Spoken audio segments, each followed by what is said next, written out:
नमस्ते to all of you. आज के सेशन में आप सभी का स्वागत है। और हम लोग लास्ट क्लास में आपके साथ फिफ्थ जीएसटी काउंसिल मीटिंग का स्टडी कर रहे थे और हमने एग्रीकल्चरल तक कर लिया था। एग्रीकल्चर वाले में थे, वीकेंड लैंड, और यहां तक कर लिया था, है ना? ठीक है, ये वाला कर रहे थे हम लोग। ये वाला यहां से पढ़िए जी, जो येलो में है।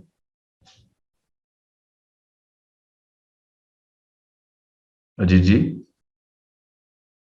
सर, हाँ, यहाँ से पढ़िए, यहाँ से। हाँ sir, that a company that entered into a tenancy agreement should get registered and pay GST. He added that if tenancy was illegal in a state, it could not be legalized in GST. The Honorable Minister from Karnataka suggested that if tenancy farming was legal in the state, the definition of agriculturist could include sharecropping in that state. The secretary stated that the smaller dairy farmers, etc., would enjoy the exemption threshold. ठीक है, तो dairy farmers exemption में नहीं है ना? Hello जी जी, बिल्कुल सही है। डेयरी फार्मर्स एग्जम्पशन में नहीं है, तो इसीलिए उनको कहा गया कि भैया वो जो थ्रेशोल्ड लिमिट है वहां पर वो एंजॉय कर लेंगे। यहां से The CCT Karnataka explained that exemption to agriculturalists implied exemption to a person from tax, whereas exemption to product like poultry implied exemption to a product from tax and not to a person. अच्छा, इसका मतलब बताइए, क्या मतलब हुआ?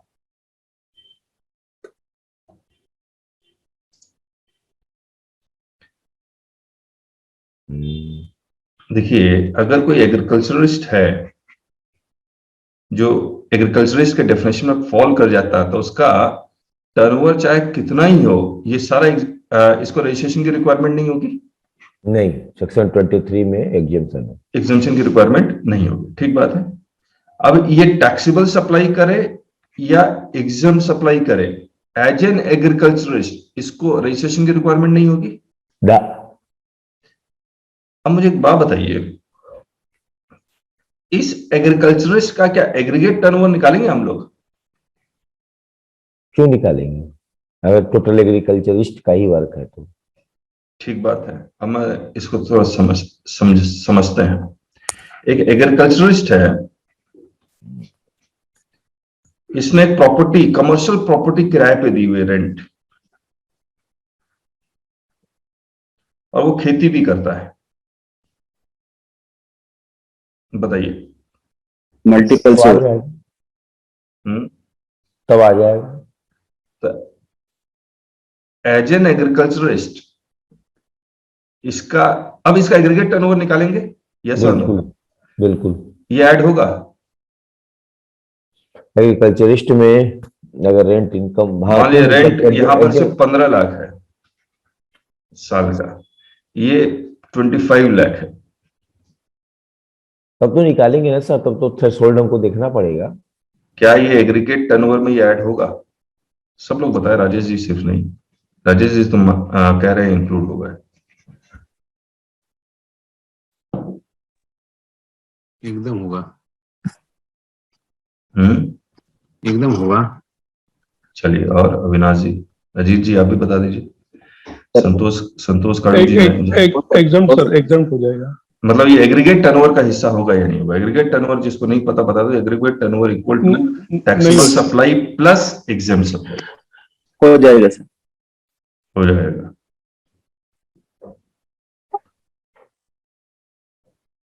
तो इसको registration लेना पड़ेगा। threshold for as a goods threshold देखना सर। ठीक है, हो जाएगा। बाकी संतोष काड़ू जी आप बताइए। एग्रीकल्चर इनकम नहीं आएगा ना उसमें? ये एग्जाम सप्लाई, ये एग्रीगेट टर्नओवर में ऐड होगा या नहीं होगा? ये वाला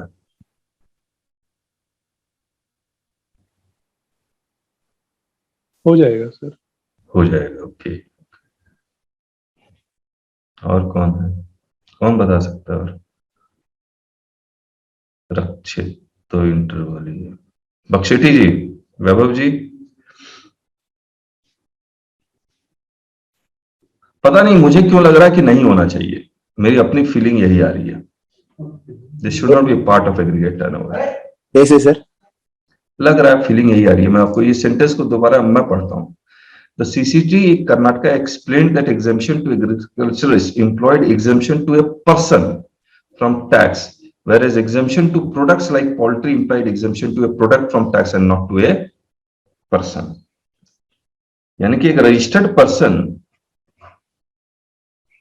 अगर टैक्सेबल सप्लाई कर रहा है या एग्जाम सप्लाई कर रहा है, तो ये एग्जाम सप्लाई पे इस पे टैक्स नहीं लगेगा, भले ही is a registered person, because exemption is to a product. Correct है? यहां पर जब आप एग्रीकल्चरिस्ट के डेफिनेशन में उसको रजिस्ट्रेशन से ही बाहर कर दिया, तो ये एग्रीकल्चरिस्ट चाहे वो कुछ भी बना रहा हो from agricultural activity of course, तो ये एग्जाम सप्लाई में ही तो ये एग्रीकल्चरिस्ट को रजिस्ट्रेशन लेने की जरूरत ही नहीं पड़ेगी। हेलो, एग्जाम सप्लाई का जब आप डेफिनेशन देखेंगे तो इसमें एग्जाम सप्लाई में क्या लिखा हुआ है, जिसके ऊपर rate of tax is 0।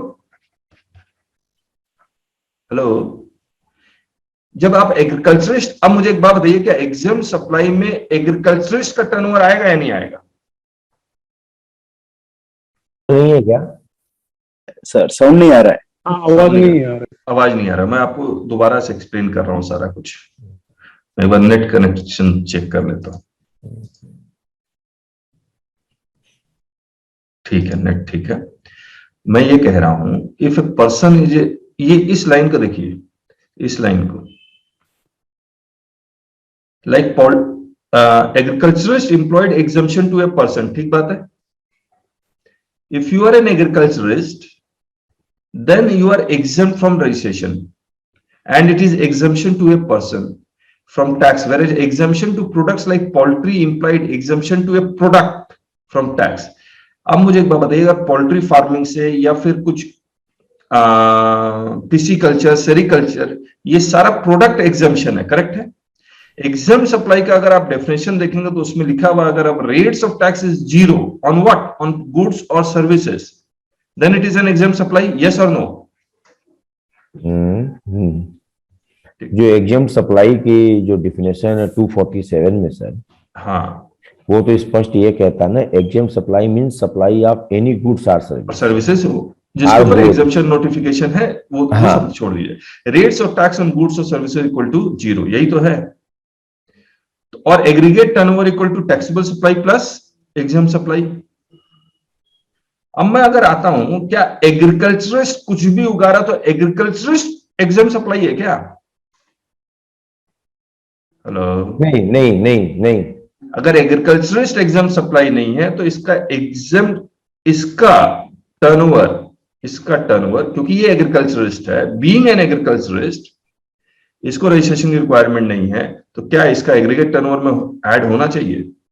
Sir अगर हम दूसरे ढंग से अगर देखें, अगर कमर्शियल प्रॉपर्टी अगर वो रेंट पे दे रहा है, तब तो मेरे हिसाब से पार्ट हो जाएगा। और केवल साथ में अगर पोल्ट्री फार्म, कृषि के साथ साथ पोल्ट्री फार्म, मिल्क, ये सब अगर वो पैदा कर रहा है, गाय भैंस रख करके, तब तो एग्जम्पशन है, क्योंकि पूरे प्रोडक्ट ही एग्जम्प्ट है। नहीं, अगर एक्सक्लूसिव सप्लाई की तो बात ही नहीं कर रहा हूँ। एक्सक्लूसिव सप्लाई तो हर जीएसटी का क्या था, इतना तो पढ़ ही लेता है, समझ ही लेता है। है ना? हम लोग मिनट्स पढ़ रहे हैं ताकि चीजें और कॉम्प्लेक्स चीजें हम लोग समझ सकें। क्योंकि इस मैं फिर से रिपीट कर एक बार मैं फिर से रिपीट कर रहा हूं। मैं अब दूसरा एग्जांपल लेता हूं, फिर आपसे बात करेंगे। एक एडवोकेट की सर्विसेज रिवर्स चार्ज में है, तो अगर ये कोई लीगल सर्विस दे रहा है तो रिवर्स चार्ज में है या नहीं है? हाँ है। और अगर ये कमर्शियल प्रॉपर्टी रेंट पे दे रहा है तो ये टैक्सेबल सप्लाई है, ये फॉरवर्ड चार्ज में है। हाँ।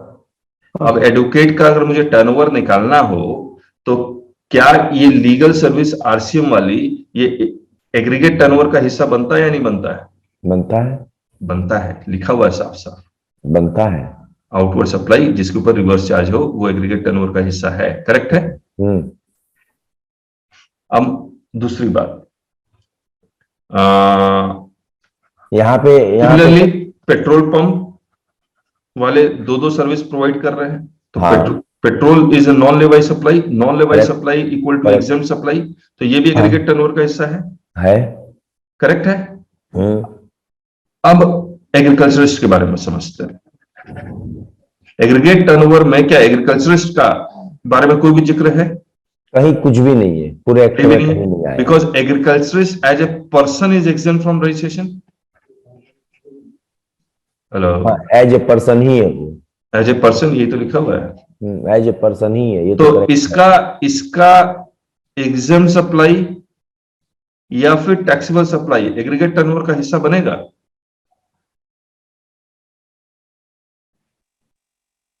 इसके आगे मत सोचिए, इसके आगे मत सोचिए, इसके आगे मैं एग्जांपल लूंगा, कॉम्प्लिकेट करूंगा, लेकिन मुझे बताइए एग्रीगेट टर्नओवर का डेफिनेशन में एग्रीकल्चरिस्ट नहीं है, तो क्या एग्रीकल्चरिस्ट का सर। Exempt supply?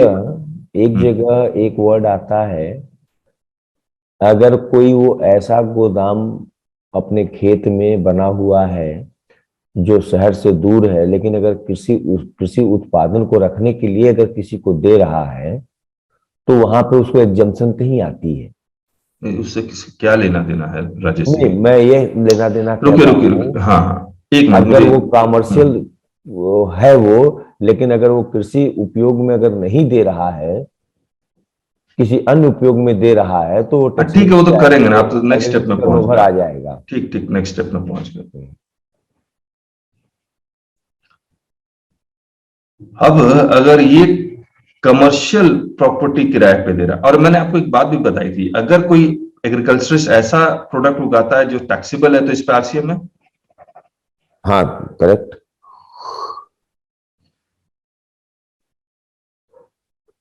कैश्यू नट है, हाँ, कैश्यू नट वगैरह है, तो इसको रजिस्ट्रेशन की जरूरत नहीं पड़ेगी ना।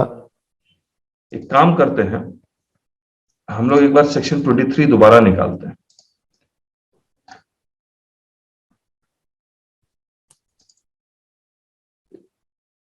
जब केसेस बहुत ज्यादा कॉम्प्लिकेटेड हो जाए तो काम आएगा, और ये सब जो रीजनिंग हम लोग समझ रहे हैं, या फिर चाहे वो सही हो या गलत हो सकता है मैं जो रीजनिंग दे रहा हूं वो गलत हो, लेकिन ये आने वाले रिप्लाईज के लिए आपको बहुत काम आने वाला है। बहुत काम आएगा सर, और सोचने का तरीका एक चेंज करता है, ऐसा नहीं है। हाँ, सोचने का तरीका भी चेंज करता है। हाँ, कि हमको कैसे सोचना है। आपको याद है जब हम लोग कस्टम्स कर रहे थे आपके साथ, जी, तो customs is a duty on goods. हाँ, तो अगर आप स्मगलिंग करते हैं तो ऑब्वियसली वो गुड्स रख लेता है। हाँ, तब वो आपको जाने देता है। हाँ, आपको वो जाने देता है। तो ये एक इंपॉर्टेंट पॉइंट है। देखिए, persons not liable for registration exclusively, and 23(1)(b) में लिखा हुआ the following persons shall not be liable to registration, namely an agriculturist, to the extent of supply of produce out of cultivation of land. बस यहीं तक है यार। हाँ, basic operation plus हाँ, सब्सिक्वेंट ऑपरेशन। लेकिन अगर कोई और कुछ काम करेगा तब एग्जम्पशन नहीं, तब एग्जम्पशन नहीं है ना। तो वही तो हम लोग समझने की कोशिश कर रहे हैं कि अगर ये एग्रीकल्चरिस्ट जमीन से निकली हुई चीजें का बेच रहा है, खेती करके, तो इसको रजिस्ट्रेशन की रिक्वायरमेंट नहीं है ना। भले ये टैक्सेबल सप्लाई हो, जैसे वुड है ही है। हाँ जी, लकड़ी है ही है। लकड़ी, हाँ, लकड़ी पे टैक्स लगता है। हाँ, लगता है ना। केवल जलावन पे नहीं लगता है, बाकी सब पे लगता है। साग वगैरह सब पे लगता है ना सर। अच्छा, हाँ, चलिए, भले टैक्सेबल सप्लाई हो, और लकड़ी के ऊपर फिर रिवर्स चार्ज भी नहीं है, if I am not wrong. नहीं, तो जो रिवर्स चार्ज नहीं है, लेकिन जब वो बेचेगा, हाँ, एग्रीकल्चर जब बेचेगा तो टैक्स नहीं लगेगा, लेकिन जब ये ट्रेडर दोबारा बेचेगा तो टैक्स लगेगा। हाँ, क्योंकि कई बार रजिस्ट्रेशन में एक बवाल ये आता है, 129 में गाड़ी पकड़ लेते हैं, वो फार्मर से जगह जगह खरीदते हैं।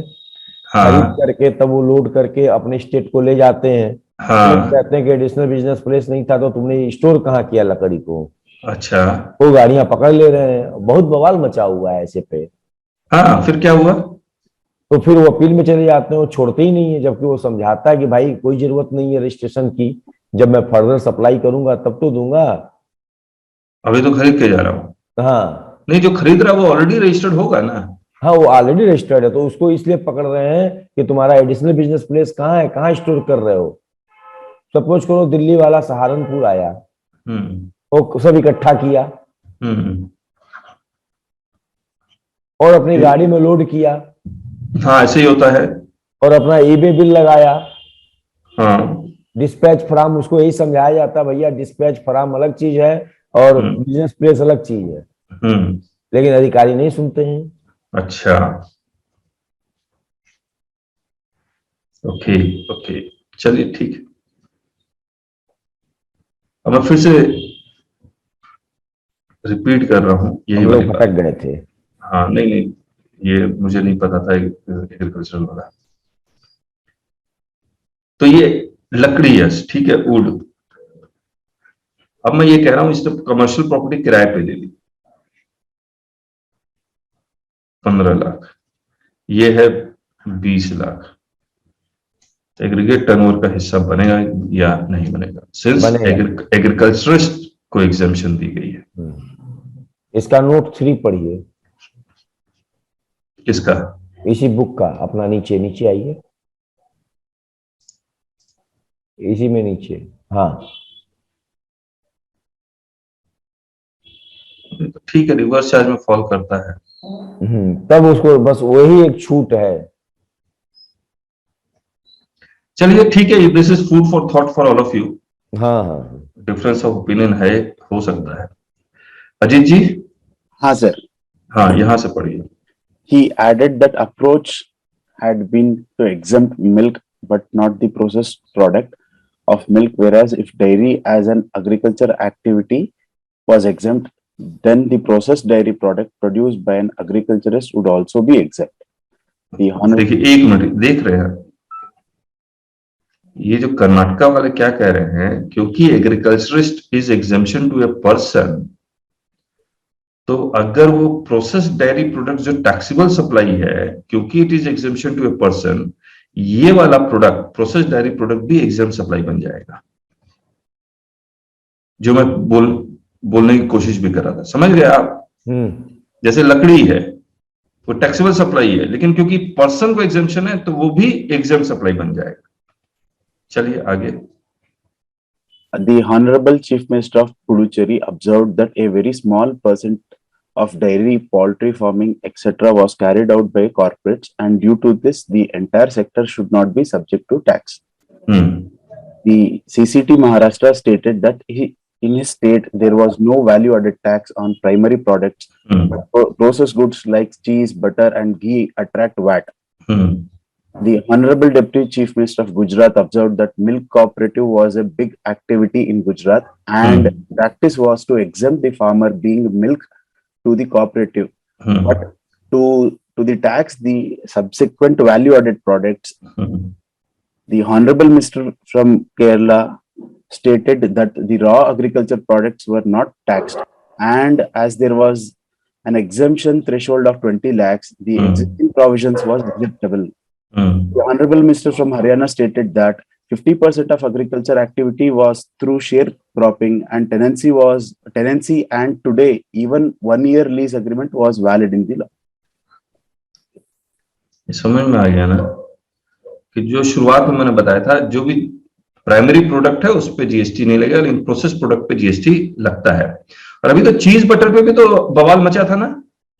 हाँ हाँ, कि इस पे टैक्स लगा दिया, इस पे टैक्स लगा दिया, तो पहले से था।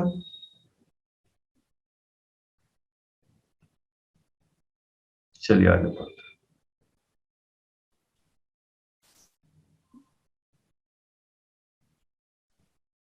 Relation to this, हाँ, ये तमिलनाडु कह रहे हैं कि एग्रीकल्चर का डेफिनेशन कैसे किया जाए। हाँ बताइए। relation to the stage when it underwent a chemical transformation, or when agriculture goods were sold in branded, packaged form. हाँ, अब ये डेफिनेशन में है ऑलरेडी, और वो डेफिनेशन में कैसे लिखा हुआ मैं आपको दिखलाता हूं। कि अगर आप कोई एग्रीकल्चरल प्रोडक्ट या खेती करके या फिर सेरिकल्चर या एनिमल से कुछ निकालते हैं तो उसका केमिकल ट्रांसफॉर्मेशन हो गया, यानी कि वो प्रोडक्ट अगर ट्रांसफॉर्म हो गया तो टैक्स लग जाएगा। तो वो सर टैक्सेबल और यहाँ बता दीजिए। देखिए एक मिनट बता दो, जो जिस तरह से लिखा हुआ बता देता हूं, and which does not alter it's essential characteristics but makes it marketable for primary market. Biological asset ship है, शिप से ऊल निकला तो ऊल एग्जेम्प्ट है, लेकिन ऊल से कारपेट बनाएंगे तो कारपेट टैक्सेबल हो जाएगा। ठीक बात है। पौधे से कॉटन निकाले, रुई निकाले, रुई एग्जेम्प्ट है, लेकिन रुई से अगर आप थ्रेड बनाते हैं, क्लॉथ बनाते हैं तो वो टैक्सेबल हो जाएगा। तो ये तमिलनाडु ने कहा और ये ऑलरेडी इनबिल्ट था सर्विस टैक्स के जमाने से। हाँ राजेश जी क्या कह रहे हैं? जैसे अभी हम लोग टैक्सेबल सप्लाई की जो बात कर रहे थे एग्रीकल्चरिस्ट में, हाँ हम कह रहे हैं अगर वो कोई छोटी सी शॉप डाल रहा है, हाँ हाँ हाँ वो भी आएगा। ठीक बात है। सिंपल सा कहानी है। देखिए मान लीजिए मैं आपको बताता हूँ, वो सब एग्जाम्पशन में आएगा। एग्रीकल्चरिस्ट ने समझिए आलू उगाता है और अपने शॉप में ले जाके बेचता है, ये सब एग्जाम्पशन में आएगा। वो तो एग्जाम्पशन है ही है आलू हाँ, वालू। अगर कोई टैक्सेबल गुड्स अगर वो अच्छा राशन शॉप डाल दिया, उसमें आलू अपना उगाए वो आलू भी बेच रहा है, सब्जी बेच रहा है और बाकी सामान भी बेच रहा है, हाँ हाँ हाँ तब क्या होगा? हाँ सुपरमार्केट कॉन्सेप्ट। हाँ तो देखिए मेरा तो ओपिनियन यही है, हम्बल ओपिनियन यही है कि जो अपना उगाया हुआ जो प्रोडक्ट बेच रहा है वो एग्रीगेट टर्नओवर का हिस्सा नहीं बनेगा।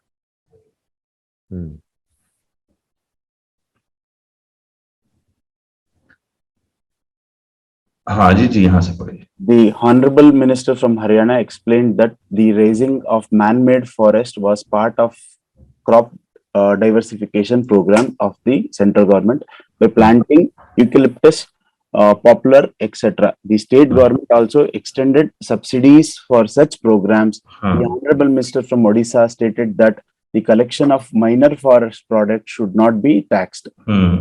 The Honorable Minister from Tamil अच्छा Nadu. एक मिनट, ये माइनर फॉरेस्ट प्रोड्यूस क्या होता है?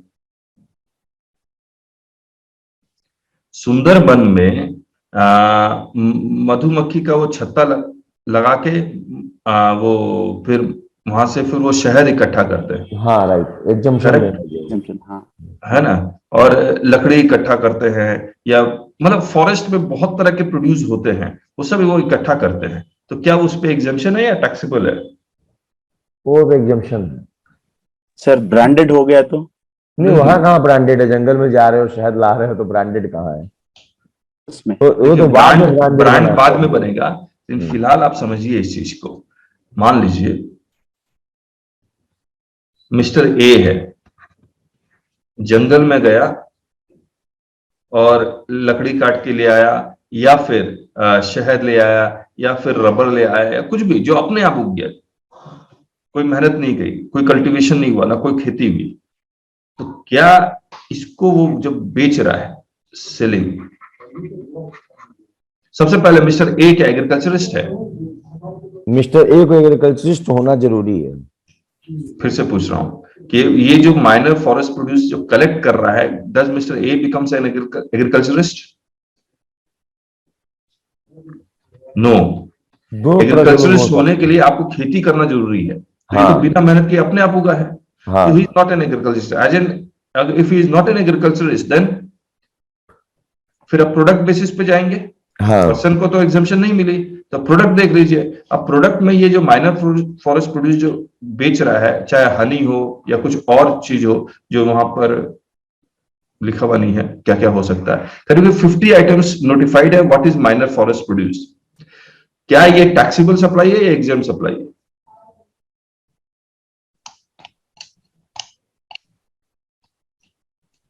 तो मैंने एग्जाम्पशन ढूंढा, मुझे मिला ही नहीं माइनर फॉरेस्ट प्रोड्यूस, और हो सकता हो भी, लेकिन इसका अगर आप वेयर हाउसिंग करेंगे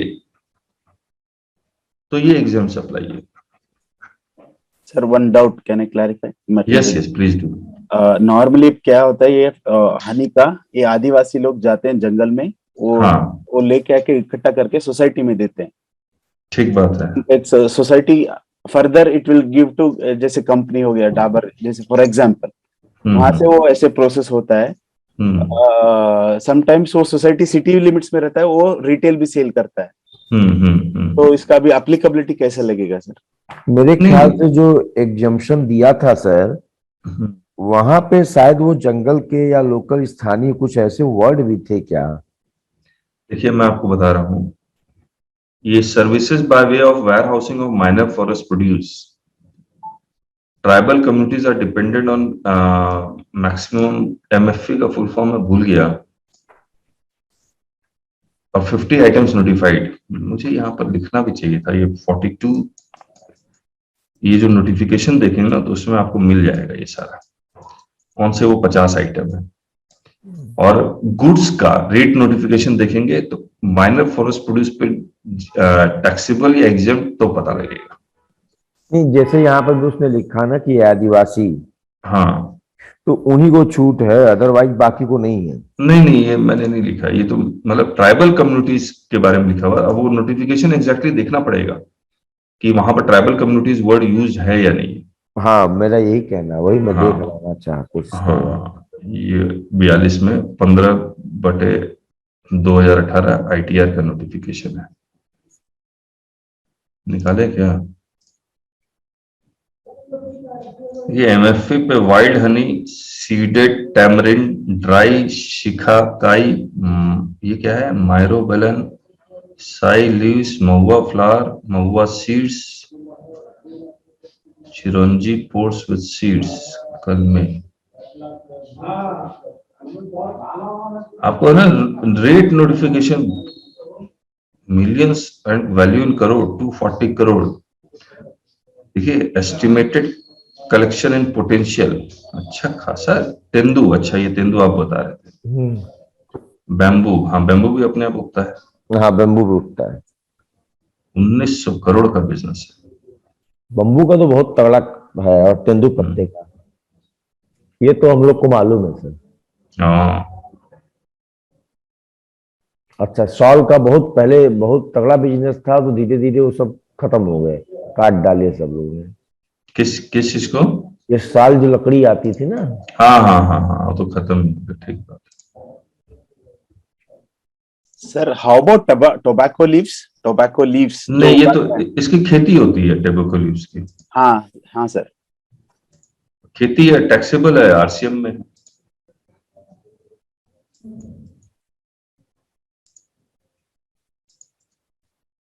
चलिए ठीक है। और ये माइनर फॉरेस्ट प्रोड्यूस गुड्स का नोटिफिकेशन देखेंगे तो उसमें जरूर मिलेगा कि ये एग्जेम्प्ट है। एग्जाम्प्ट है या RCM में? माइनर फॉरेस्ट प्रोड्यूस गुड्स के रेट नोटिफिकेशन में मिलेगा, हमको मिला नहीं। चलिए ठीक है। हाँ, यहां से पढ़िए अजीत जी। The Honorable Minister from Odisha stated that the collection of minor forest produce should not be taxed. The Honorable Minister from Tamil Nadu suggested to exclude branded processed and packaged items from the definition of agriculture. वो दिखला भी दिया, excluded है, ठीक है। The council agreed on a modified definition of agriculture in section which read as follows. Agriculture with all its grammatical variations and cognate expressions includes floriculture, horticulture, sericulture, pisciculture, the raising of crops, grass or garden produce, and also grazing, but does not include dairy farming. And also हटा दिया गया, produce, grazing, dairy farming, poultry farming, stock breeding, piggery, apiculture, the mere cutting of wood and grass, gathering of fruits, collection of, raising of man-made forest, and raising of seeding or plants. Further, the council agreed to merge the definition under section 2 subsection 8 and section 2 subsection 106 of as follows. Agriculturist means an individual or Hindu unrelated family who carries on any agriculture operation on his own account. By his own labor, ये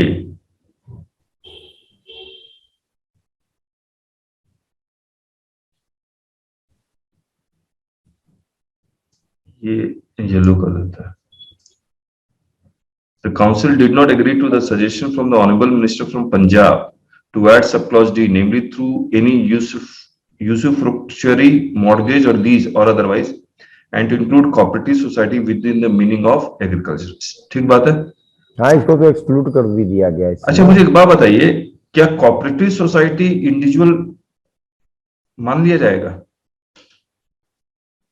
sir individual है ही है, उस पे तो RCM आता है ना. 7 specified category में ये भी तो है. क्या करें राजेश जी? 7 स्पेसिफाइड कैटेगरी में कोऑपरेटिव सोसाइटीज भी है. नहीं, मैं जो पूछ रहा हूं, देखिए, cooperative society equal to individual, is it possible? नहीं सर. No, sir. No. ना. यस. सोसाइटी में आता है ना सर. सोसाइटी में आता है. देखिए, कोऑपरेटिव ये सोसाइटी, ओके है ना सर? ये cooperative society is a body of individual. और कोर्ट के केसेस देखिए, आपको मिल जाएंगे. Cooperative society is a body of individual, and body of individual is an individual, इधर एज ए सिंगल पर्सन और as a group of person. नहीं, आप सही कह रहे हैं सर, क्योंकि 7 स्पेसिफाइड में ये भी है. सेवन जहाँ वो कहाँ जा रहा है? एक्ट है और कह रहा है ना. नहीं, 7 स्पेसिफाइड कह रहे हैं, मुझे नहीं समझ में आ रहा है, कहाँ का रेफरेंस ले रहे हैं आप? ये आरसीएम में मैंडेटरी आपको रजिस्ट्रेशन लेना है, जहां पे लिख रहा है कि any factory act, any society, any registered person. नहीं समझ में. आरसीएम में कहाँ लिखा हुआ है? आरसीएम का जब नोटिफिकेशन जब हम देखते हैं किसको मैंडेटरी, अगर वो आरसीएम है तो मैंडेटरी रजिस्ट्रेशन लेना है उसको 24 में. कहाँ तो लिखा हुआ? नहीं समझ में आ रहा. मैं दिखा रहा हूँ, एक मिनट. हाँ, दिखाई. मैं बता रहा हूँ, एक मिनट. ये पेज नंबर 14.10 जो अपना आरसीएम वाला, उसमें जो लिखा हुआ है हमारी बुक में, आपकी बुक में क्या लिखा हुआ है, जरा पढ़िए. वो है कि any factory registered under or government by the Factories Act 1948, any society registered under the. अरे कहाँ चले गए राजेश जी? जीटीए का आप पढ़ रहे हैं. तो वहां पर इसको एक अलग को माना गया है ना, कोऑपरेटिव सोसाइटी को. हाँ, ठीक है, माना गया. ओके, मैं यही बात ठीक. कर रहा हूँ. नहीं, उससे कोई फर्क नहीं पड़ता. तो चलिए हम लोग आगे पढ़ेंगे. अजीत जी पढ़िए.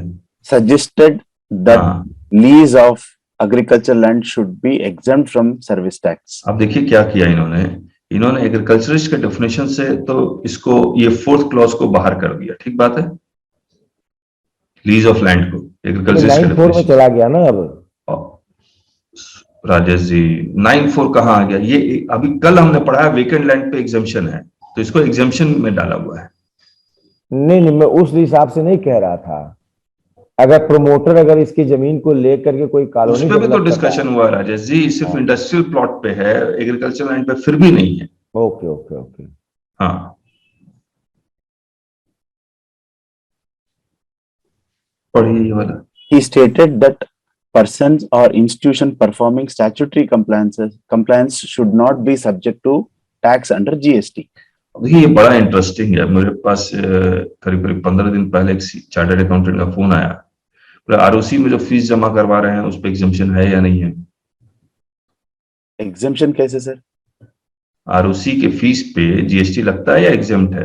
स्टैट्यूटरी कंप्लायंस तो है. ड्राइविंग लाइसेंस लेते हो उस पर फीस लगता है, वो एग्जम्प्ट है या टैक्सेबल है? पासपोर्ट के लिए अप्लाई करते हो उस पर फीस लगता है, वीजा के लिए अप्लाई करते हो उस पर फीस लगता है, वो सर एग्जम्प्ट है या टैक्सेबल है? सर बट उसमें कोई कंपोनेंट तो ऐड नहीं होता है ना सर, वो फिक्स्ड रहता है अमाउंट. जीएसटी कंपोनेंट उसमें कहाँ रहता है सर? नहीं रहता है. नहीं, जीएसटी कंपोनेंट मैं समझा नहीं, क्या बोल रहे हैं आप?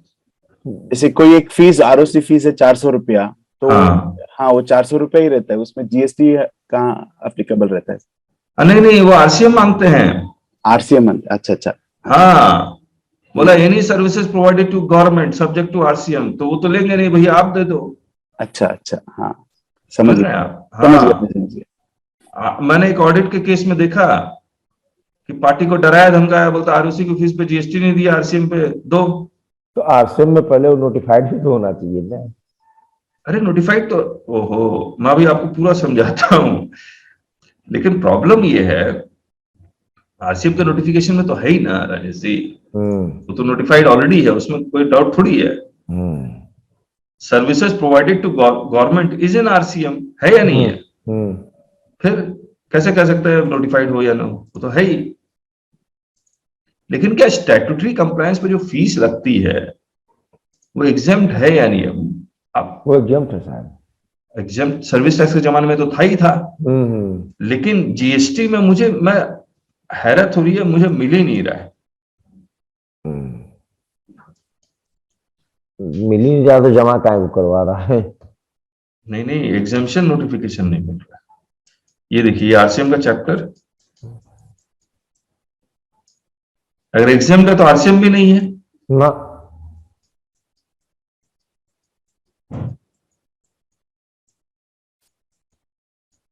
ये देखिए, services supplied by the central government, state government, this and to a business entity, RCM में है या नहीं है? इनको छोड़ के, इसे वाले को छोड़ के। और ये business entity should be located in taxable territory. Now let me explain. Sir, one doubt. हाँ हाँ To हाँ, proceed further. हाँ। Either like the services provided to central government. The नहीं whatever नहीं, bye the central government. by the central government. जो हम RCM देते हैं वो फी रहता है. That is the government fee what we are paying. That can be Correct. considered as a services.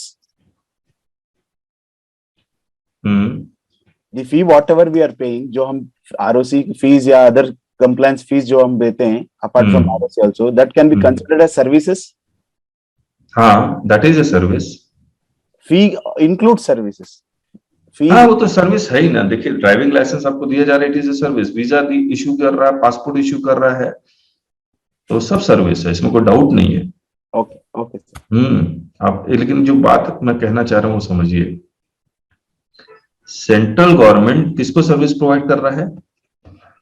Business entity को, ठीक। तो एक आप रजिस्टर्ड पर्सन है, Okay. if you are a registered person you automatically become a business entity, yes or no? इसमें तो कोई doubt नहीं है ना। If you are registered person you automatically, registered person is under GST, you automatically become what? नहीं sir, वो business तो entity ठीक है। एक मिनट अगर जिससे मुझे पूरा करने दीजिए आप। अब ये सेंट्रल गवर्नमेंट माइनिंग राइट्स देती है, टेलीकम्युनिकेशन का राइट्स देती है, इसके ऊपर जीएसटी लगेगा या नहीं लगेगा? बिल्कुल। और आरसीएम लग जाएगा? बिल्कुल लगता है। अब आप समझिए, ये रजिस्टर्ड पर्सन पासपोर्ट के लिए अप्लाई करता है, तो services provided to a business entity. ये सेंट्रल गवर्नमेंट इसका कंपनी चला रहा है, तो इसका आरओसी फीस लेती है, तो इसलिए services provided to a business entity, तो इनके ऊपर भी आरसीएम लगना चाहिए या नहीं लगना चाहिए? अनटिल अनलेस एग्जम्पशन नोटिफिकेशन हो। हेलो, आ रहा है समझ में? अब अगर हम लोग एग्जम्पशन नोटिफिकेशन ढूंढते हैं तो देखिए मैं आपको दिखलाता हूं।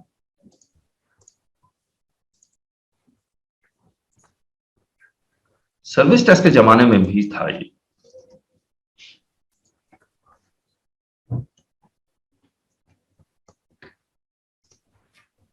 Passport serial number 64, services provided by the central government, state government, union territory, local by way of issuance of passport, visa, driving license, birth certificate और death certificate, exemption है। यहाँ पे ईटीसी सिर्फ जोड़ देता है तो वो भी कवर हो जाता है। हाँ, जो लिखा हुआ वही पढ़ना, हाँ। ठीक है। एग्जेम्पशन देने की जरूरत क्यों पड़ी? क्योंकि टैक्सेबिलिटी आ रही थी। अगर गवर्नमेंट किसी सैलरीड क्लास को पासपोर्ट इशू करती है तो बताइए आरसीएम लगेगा? ना, आरसीएम नहीं लगेगा, तो इसको तो देने की जरूरत नहीं है क्योंकि ये सैलरीड क्लास है, बिजनेस एंटिटी नहीं है, तो फॉरवर्ड चार्ज लगेगा? गवर्नमेंट अपने को ले नहीं रही है, इसीलिए एग्जाम नहीं नहीं, एक मिनट, हाँ, एक एक करके बिल्कुल। स्टेप स्टेप लगेगा। फॉरवर्ड चल लग जाएगा। लग लेकिन जाएगा। एग्जाम्शन में है तो जीएसटी, नो जीएसटी। हम्म, आपको कहीं भी आरओसी फीस, यहां पर तो ये 4 लिखे हुए हैं ना, बाकी आप देख लीजिए, आपको मिलेगा ही नहीं। मैं स्टैट्यूटरी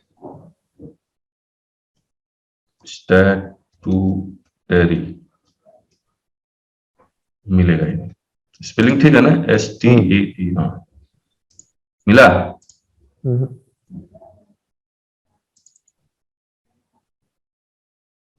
गवर्नमेंट जो सर्विस प्रोवाइड करती है वो एग्जामिशन में है, ऐसा नहीं है। फिर मैं आपको दिखाता हूं कैसे लिखा हुआ है।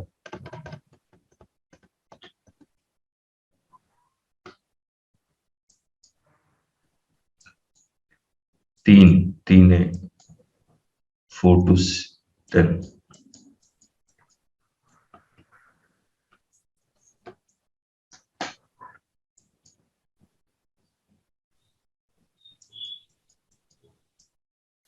सप्लायर रेवेन्यू, ये तो एज ए इनवर्ड सप्लाई है। ये गवर्नमेंट अथॉरिटी है, 7 से शुरू होगा। ये देखिए, services by the central government, state government, union territory और लोकल अथॉरिटी इज एग्जेम्प्ट। यहां क्या लिख रहा है कि कोई भी सर्विसेज जो central government, state government, union territory जो प्रोवाइड कर रही है वो एग्जेम्प्ट होगा। ठीक है, पहले लाइन का तो मतलब यही है। लेकिन एक्सक्लूड कौन कौन सा कर दिया? डिपार्टमेंट पोस्ट कर दिया, एयरक्राफ्ट कर दिया, गुड्स ये सब कर दिया। लेकिन यहां लिख दिया कि और एक्सक्लूशन में any services provided to business entity it becomes taxable supply. अलग ढंग से लिख दिया। अब बता दीजिए आरओसी को आप कैसे एग्जाम करेंगे, आरओसी की फीस को? Statutory compliances, it's a wider term, बहुत उसमें आ जाएगा। तो एनी सर्विसेज जब अजीत जी लिख रहा है तो उसमें स्टैट्यूटरी भी तो आएगा या नहीं आएगा? हाँ सर, एग्जामिशन में मिल ही नहीं रहा। फिर और सोचा गया कि भैया, क्योंकि मेरे गले से नहीं उतर रहा है कि आरओसी फीस के ऊपर जीएसटी आरसीएम में देना है, ठीक बात है। हमने फिर क्या किया, हमने कहा कि चलो बिजनेस के डेफिनेशन से ही बाहर कर देते हैं इसको। क्या आरओसी का compliance is government doing business? Hello, no. मैंने उन चार्टर्ड अकाउंटेंट को यही समझाया। हम बोले सर,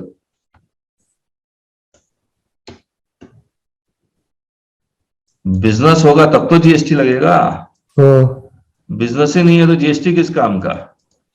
अब आइए, बिजनेस का डेफिनेशन में गवर्नमेंट आएगा ही नहीं आएगा।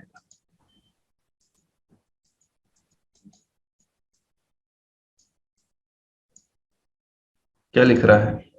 एनी एक्टिविटी और transaction undertaken by the central, ये बिजनेस का डेफिनेशन है। Business includes central government, state government, local authority कोई भी एक्टिविटी और ट्रांजेक्शन करे in which they are engage as public authorities. Public authority मतलब वही आरओसी फी, ये सब, it is also a business. Hello,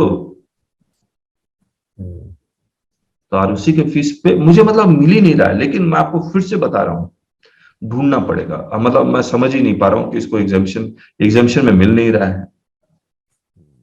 business का डेफिनेशन में आ चुका है, और अगर ये पब्लिक अथॉरिटीज का डेफिनेशन में स्टैट्यूटरी अथॉरिटी में हटा देता हूं, समझ में आ रहा है आपको? मैंने इस वर्ड पे भी एनालिसिस किया है कि पब्लिक अथॉरिटीज मतलब इसका मतलब क्या हुआ? पब्लिक अथॉरिटीज का मतलब कि सेंट्रल गवर्नमेंट अगर रेलवे चला रही है तो बिजनेस है ही। हेलो, लेकिन अगर सेंट्रल गवर्नमेंट अपनी कोई मिनिस्ट्री चला रही है तो क्या वो बिजनेस है? आज सेबी जो सर्विसेज प्रोवाइड करती है फीस लेती है या नहीं लेती है? नहीं सर, नहीं लेती है। क्यों नहीं लेती है? क्योंकि एग्जामिशन है।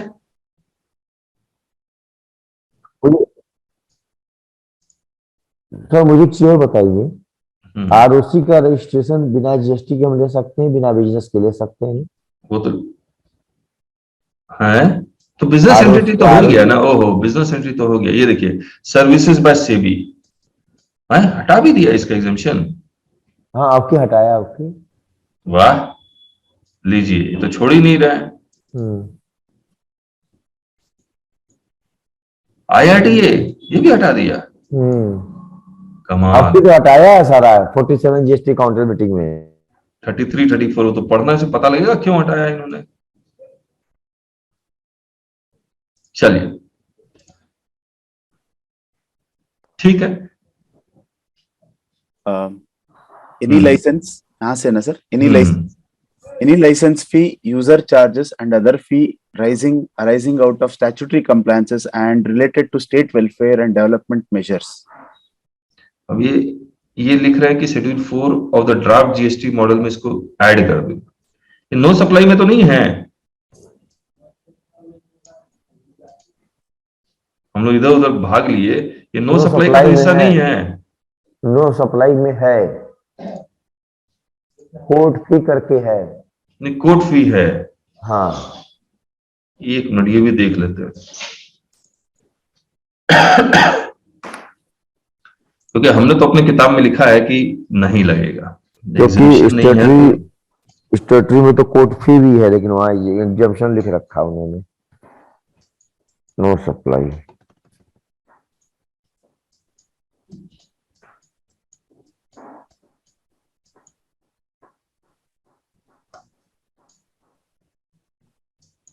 ये क्या है, 2A।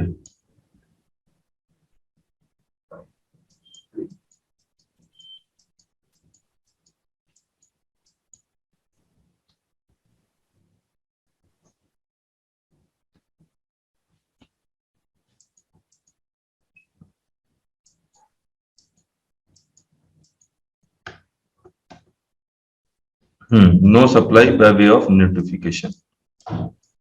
नोटिफाई करेगा तभी एग्जाम्पशन है। और दो नोटिफिकेशन आया है, फंक्शंस ऑफ पंचायत और municipality services by way of any activity in relation to function interested under this 243G grant of alcoholic liquor. ये देखिए, हमने स्टैट्यूटरी फंक्शंस तो लिखा हुआ है, लेकिन इसका नोटिफिकेशन तो नहीं आया। जैसा काउंसिल एग्रीड कर रहा है, तो इसका नोटिफिकेशन कहाँ है?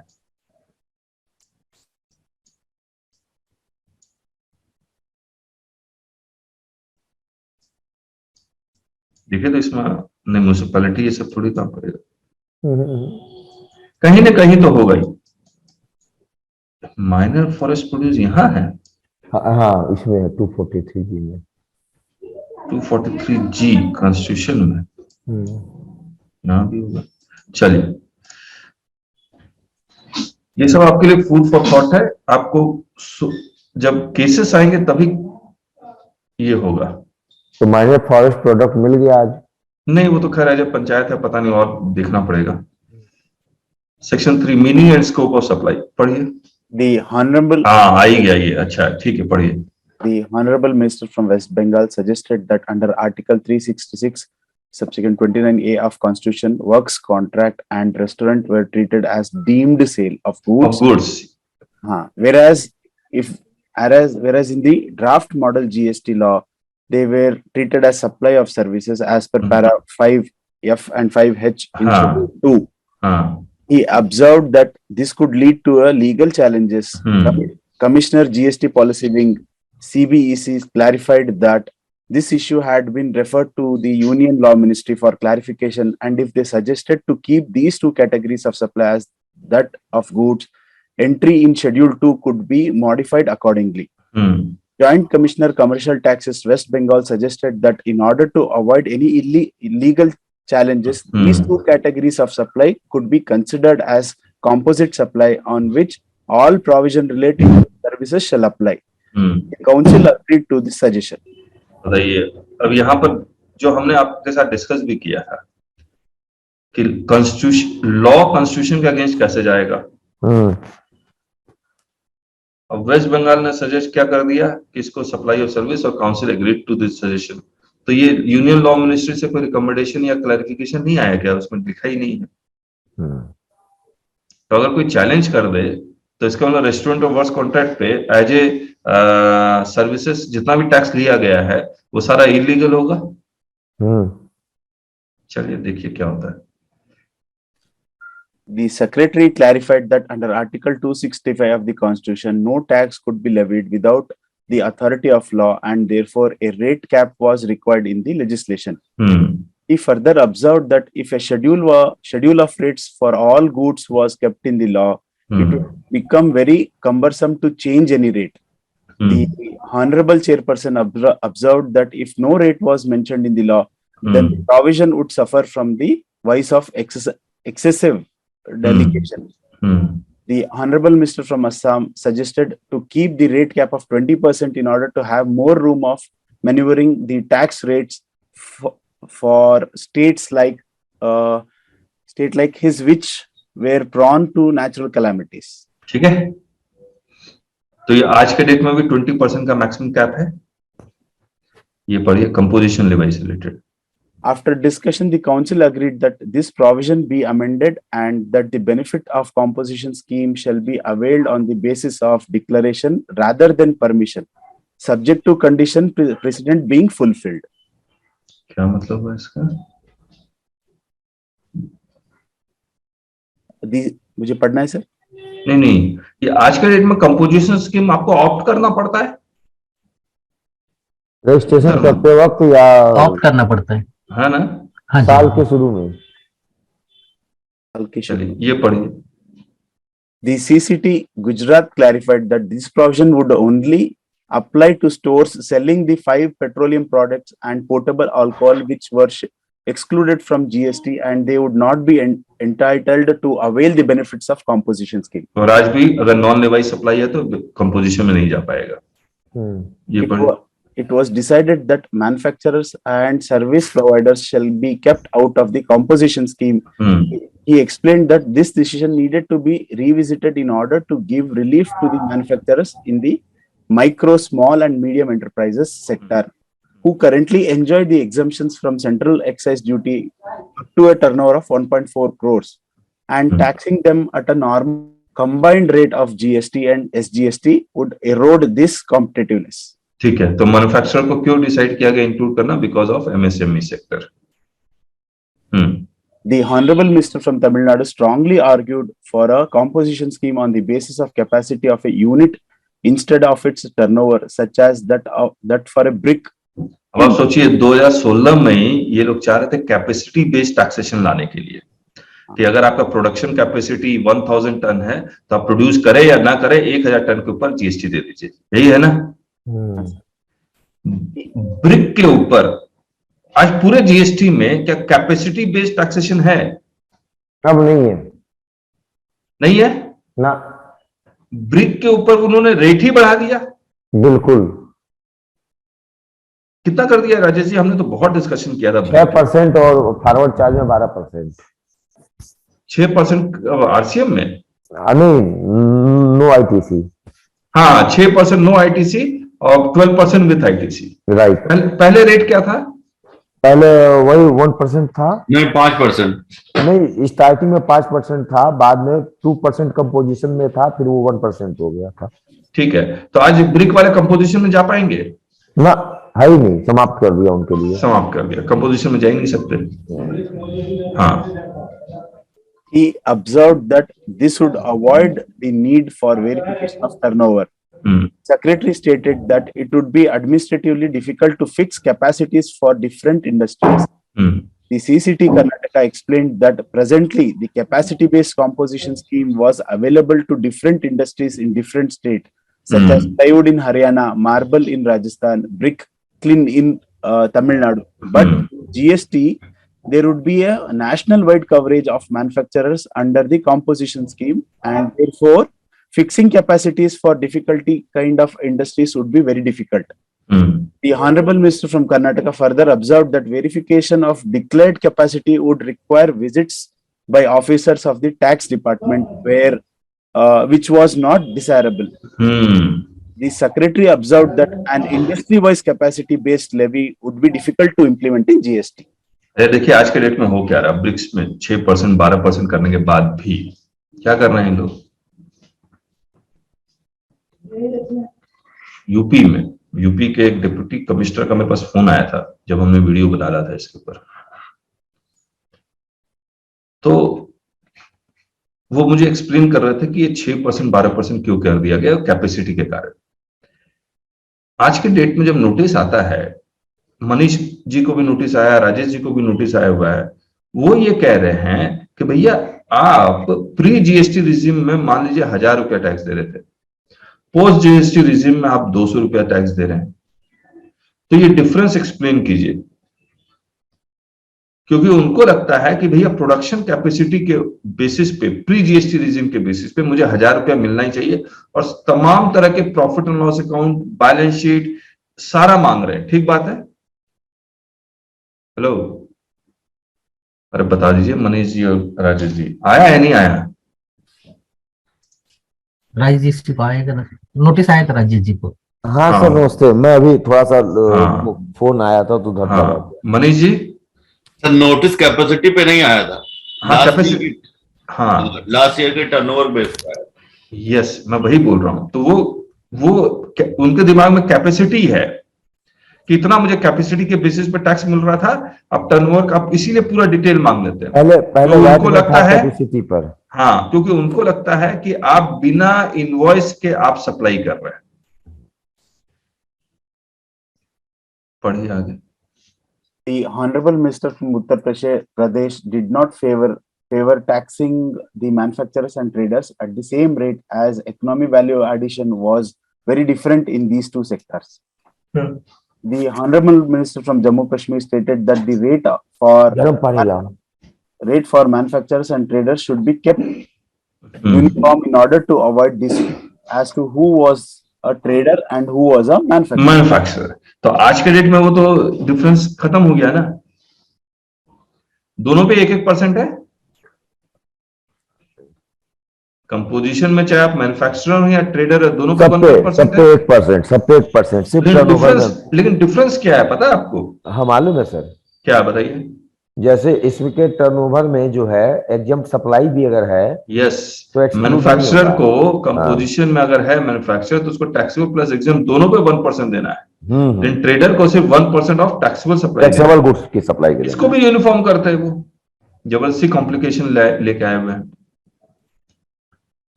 चलिए ये पढ़िए। The Honorable Minister from Tamil Nadu suggested that manufacturers should be levied a combined tax rate of 2%, whereas traders should be levied a combined rate of tax of 1%.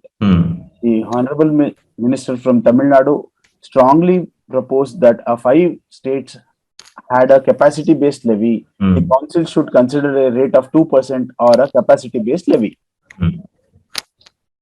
The Honorable Minister from West Bengal raised the issue whether tax on reverse charge basis should be levied on composition dealers only.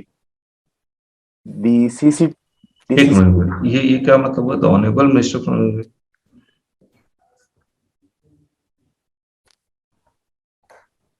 पढ़िए आगे। ये इसका मतलब नहीं समझ में आ रहा है। कंपोजिशन डीलर ओनली, अच्छा कंपोजिशन डीलर अगर एडवोकेट की सर्विसेज या जीटीए की सर्विस लेता है, तो इस कंपोजिशन डीलर को रिवर्स चार्ज पे टैक्स देना पड़ेगा, यस और नो? हाँ देना पड़ेगा, और हाँ? उसको उसका क्रेडिट भी नहीं मिलेगा, नहीं मिलेगा, तो उसके लिए कॉस्ट हो गया। लेकिन मैं आपको बता दूं, आरसीएम का प्रोविजन पढ़ेंगे, करीब मान लीजिए 25-30 हैं, उसमें कुछ जगह 3-4 जगह कंपोजिशन को रिवर्स चार्ज से बाहर रखा गया है। ठीक है, देख लीजिएगा, पढ़िए आगे यहां से। The CCT Gujarat suggested that levy of tax on reverse charge basis should be applied on all supplies from unregistered person, which is otherwise chargeable to tax as otherwise. It would create a non-level playing field between unregistered person and the registered person. अच्छा देखिए, मैं बताता हूँ ये क्या कहना चाह रहा है। जो सेक्शन 9 सबसेक्शन 4 आया था, जहां पर अनरजिस्टर्ड टू रजिस्टर्ड अगर कोई सप्लाई करता है तो रिवर्स चार्ज था। यस। अब ये कंपोजिशन से अगर आरडी में जाएगा तो क्या रिवर्स चार्ज था 9(4) में? नहीं था। नहीं सर, नहीं। तो यूपी यही सजेस्ट कर रहा है कि भैया कंपोजिशन से आरडी में आया तो इसमें भी रिवर्स चार्ज डाल दो। अरे बाप रे। हाँ सजेस्ट कर रहा था, तो 9(4) ही उड़ गया।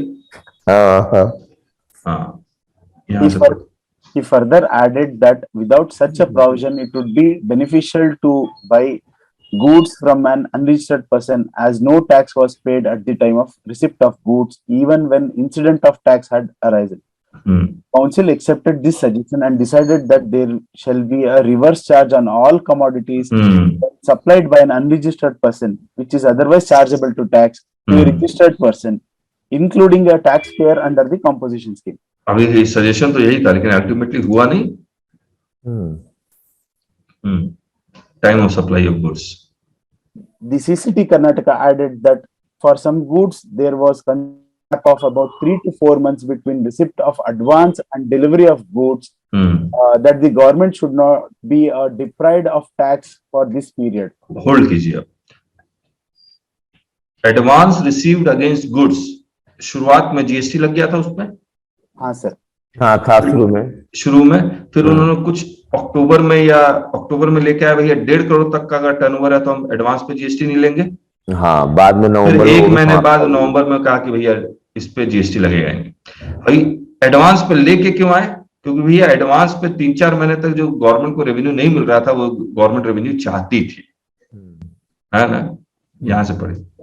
The Honorable Minister from Telangana observed that tax on advances should not be charged, as it would create complication in situation where the order of the buyer was cancelled। ठीक बात है, तो हट ही गया, रिफंड का चक्कर पड़ता है। ये किस चीज का है? 16 सब्जेक्ट, ये भी बड़ा इंटरेस्टिंग है, पढ़िए इसको।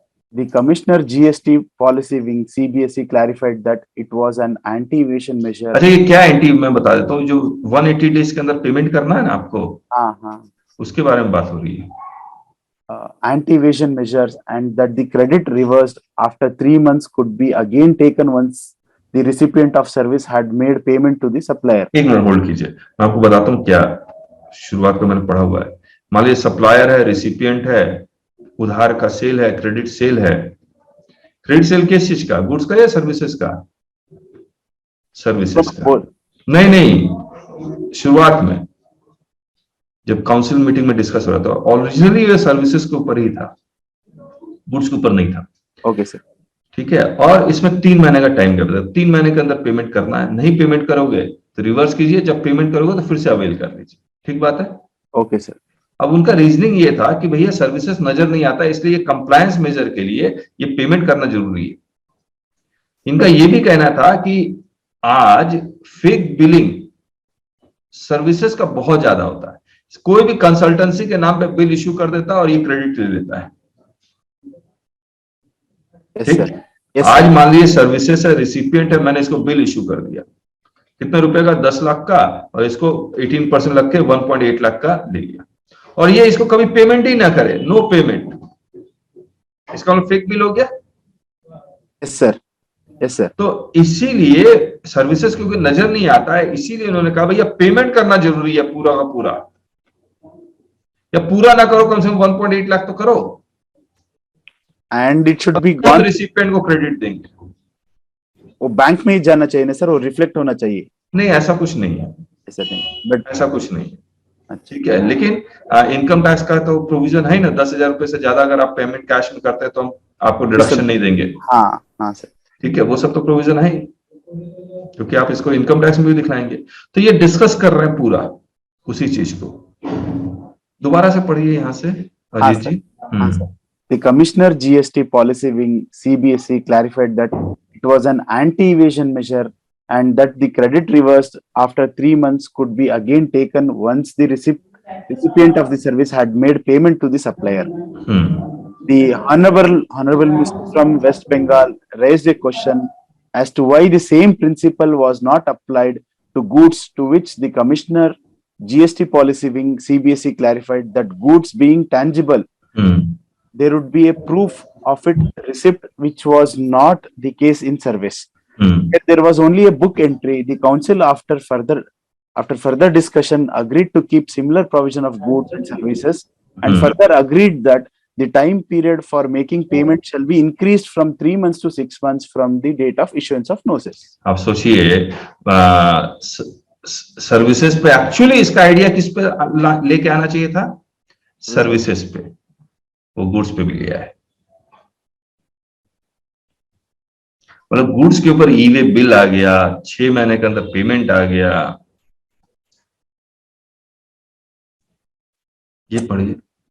The Honorable Minister from Tamil Nadu questioned the rationale for allowing deferred input tax credit for pipeline and telecommunication towers, but not for other capital goods. अच्छा, ऐसा करते हैं अजीत जी, इसको कल करते हैं, अच्छा सर, ठीक है। अच्छा अब सर, हम लोग क्या करते हैं, नोटिस उठा लेते हैं। अच्छा सर। रुक जाइए। Page number